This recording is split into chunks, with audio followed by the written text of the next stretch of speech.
Bismillahirrahmanirrahim. Assalamualaikum warahmatullahi wabarakatuh. Hari ini saya akan membahas tentang membuat table of content di Microsoft Word. Oke, sebelumnya mari kita buka dulu Microsoft Word-nya.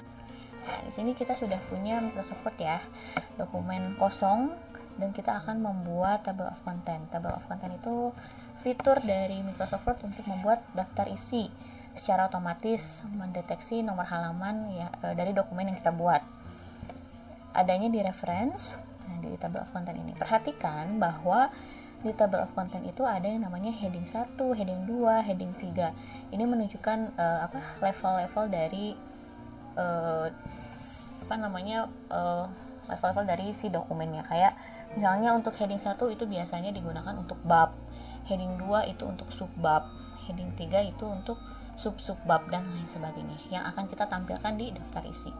Maka sebelumnya sebaiknya kita membuat dulu heading 1, heading 2 dan heading 3-nya.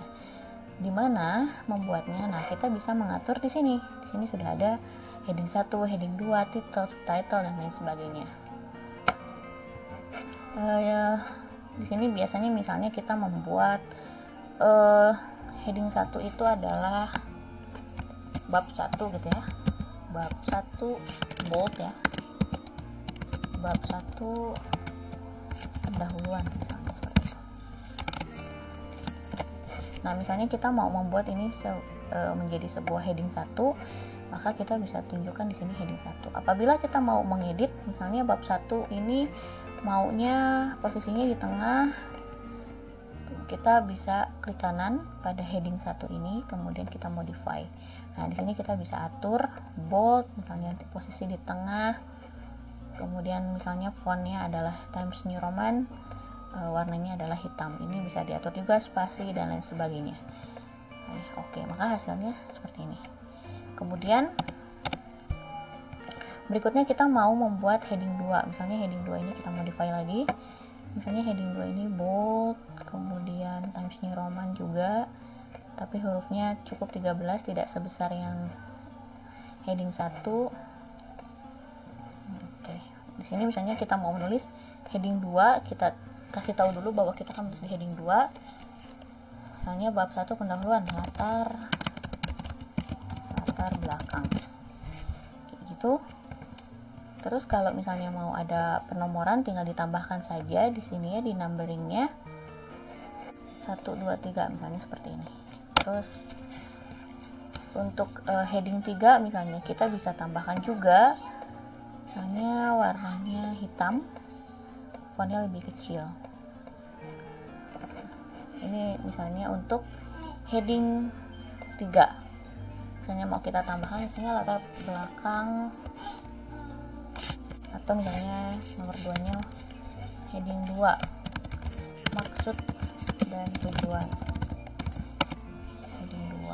Terus heading 3-nya di sini kita bikin maksud, kemudian tujuan. Ini kita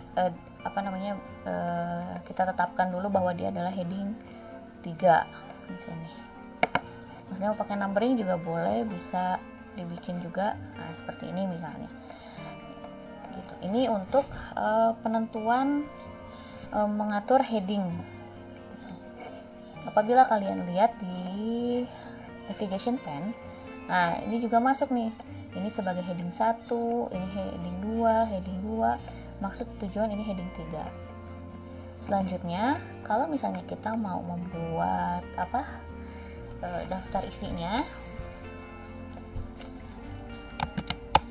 misalnya kita bikin di kertas baru, maka kita tinggal reference, kemudian table of content. Misalnya kita mau yang ini, nah maka akan muncul bab 1 ini secara otomatis. Jadi kalaupun misalnya nanti posisi maksud dan tujuan ada di lembar kedua gitu ya, misalnya latar belakang di halaman 1, kemudian maksud dan tujuan di halaman 2, tujuan di halaman 3, maka ketika kita lakukan update, cara update-nya adalah update table. Kalau update page number only berarti kita hanya mengupdate nomor halamannya. Tapi kalau update entire table, kita update beserta kalau misalnya ada penambahan heading tadi. Misalnya kita lakukan ini, maka ini akan berubah dengan sendirinya tanpa perlu kita melihat ini halaman berapa. Begitu caranya untuk table of content. Di sini walaupun kita belum memberikan nomor halaman, tapi si table of content ini sudah tahu ada di halaman berapa.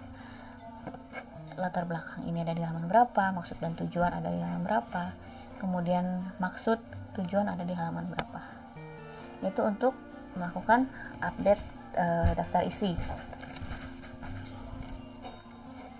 Berikutnya kita mau melakukan penomoran halaman. Penomoran halaman dilakukan dengan cara insert, kemudian kita ke page number. Misalnya di sini mau top of page, berarti posisi halaman ada di atas kertas. Kalau bottom of page misalnya ada di bawah. Nah, ini ada pilihannya, apakah di sebelah kiri, di tengah, atau di sebelah kanan. Misalnya saya mau di sebelah kanan. Nah, maka secara otomatis ada penomorannya, nomor 4, halaman 3, halaman 2, halaman 1. Itu untuk pemberian nomor halaman, cukup mudah. Kemudian bagaimana misal mau memberikan halaman pertama ini tidak mau dibedakan. Biasanya di penomoran halaman pertama itu kan tidak ada nomornya, tidak keluar. Ini bisa saja dilakukan dengan cara kita double klik bagian footernya atau bagian yang ada page numbernya, kemudian kita centang different first numbernya. Apabila dilakukan, maka halaman 1 ini tulisannya nggak ada, walaupun ini sebenarnya halaman 1.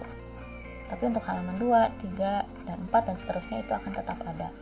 Karena hanya menghilangkan tulisan halaman 1-nya saja.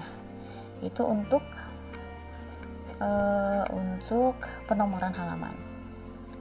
Kemudian bagaimana kalau misalnya kita mau melakukan penomoran halaman yang ada I gitu, kemudian baru angka 1. Misalnya kita mau bikin ya kertas baru ya, di sebelumnya kita mau bikin di sini kata pengantar.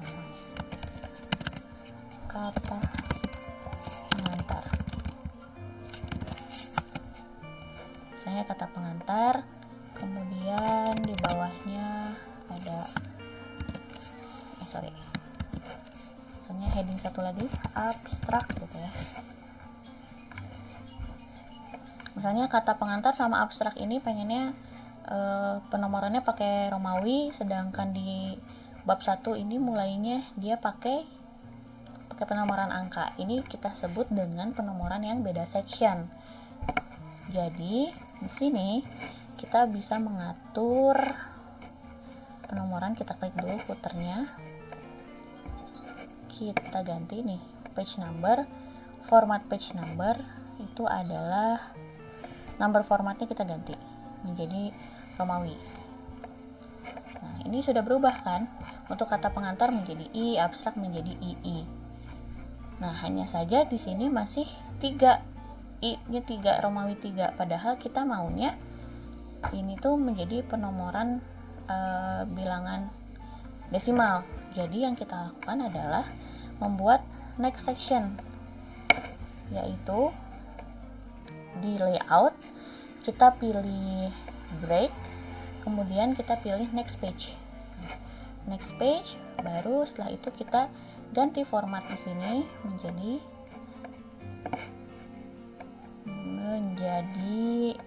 bilangan. Nah, startnya from 1. Nah, maka kita lihat bahwa sekarang sudah ada perbedaan penomoran halaman. Kalau kata pengantar itu I, abstrak II gitu ya, Romawi. Sedangkan bab 1 pendahuluan ini mulainya dari angka 1.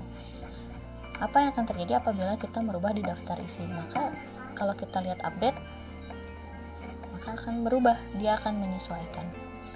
Kata pengantar I, abstrak II. Bab 1 pendahuluan 1, 2 dan sebagainya. Begitu seterusnya. Semoga bisa dipahami. Terima kasih. Assalamualaikum warahmatullahi wabarakatuh.